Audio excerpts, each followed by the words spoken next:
ഇഴഞ്ഞു നീങ്ങുന്ന മെട്രോ നിർമ്മാണത്തിൽ കുരുങ്ങി കൊച്ചി. പാലാരിവട്ടം മുതൽ കാക്കനാട് വരെ രണ്ടാംഘട്ട നിർമ്മാണം നടക്കുന്ന ഇടങ്ങളിലാണ് ഗതാഗത കുരുക്ക് രൂക്ഷമായിട്ടുള്ളത്.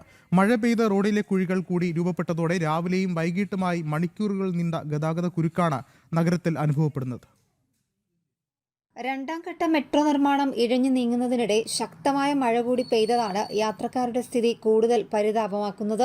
മെട്രോ നിർമ്മാണത്തിനായി പലയിടങ്ങളിലും അശാസ്ത്രീയമായി റോഡുകൾ അടച്ചുകെട്ടിയതും ഗതാഗതക്കുരുക്ക് രൂക്ഷമാക്കിയിട്ടുണ്ട്. പാലാരിവട്ടം, ഇടപ്പള്ളി, വാഴക്കാല, കലൂർ ഭാഗങ്ങളിൽ മണിക്കൂറുകളോളമാണ് വാഹനങ്ങൾ ഗതാഗതക്കുരുക്കിൽപ്പെട്ട് കിടക്കുന്നത്. പാലാരിവട്ടത്തു നിന്നും 1/2 കിലോമീറ്റർ ദൂരെയുള്ള സെന്റ് മാർട്ടിൻ ജംഗ്ഷൻ മുതൽ കലൂർ സ്റ്റേഡിയം വരെ റോഡിന്റെ നല്ലൊരു ഭാഗം മെട്രോ നിർമ്മാണം നടക്കുന്നതിനാൽ ബാരിക്കേഡ് വെച്ച് അടച്ചിരിക്കുകയാണ്. മെട്രോ നിർമ്മാണ പ്രവർത്തനങ്ങൾക്കായി ആവശ്യത്തിന് പണിക്കാരെ നിയോഗിക്കാത്തതിനാൽ 2 മാസമായി മെട്രോ നിർമ്മാണം ഇഴഞ്ഞു നീങ്ങുകയാണ്. മഴ ശക്തമായതോടെ ഈ ഭാഗങ്ങളിൽ റോഡ് തകർന്ന് വൻ കുഴികളും രൂപപ്പെട്ടിട്ടുണ്ട്.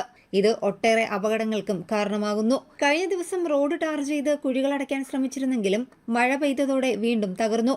തിരക്ക് വർദ്ധിക്കുന്ന സമയങ്ങളിൽ കൂടുതൽ ട്രാഫിക് പോലീസിനെ ഈ ഭാഗങ്ങളിൽ നിയോഗിച്ചിട്ടുണ്ടെങ്കിലും റോഡ് തകർന്നു കിടക്കുന്നതിനാൽ വാഹനങ്ങൾ വേഗത്തിൽ കടത്തിവിടാനും കഴിയുന്നില്ല. അതേസമയം മാസങ്ങളായി അനുഭവിക്കുന്ന യാത്രാ ദുരിതത്തിന് ഓണത്തിരക്കിന് മുമ്പെങ്കിലും പരിഹാരം കാണണമെന്നാണ് യാത്രക്കാരുടെ ആവശ്യം.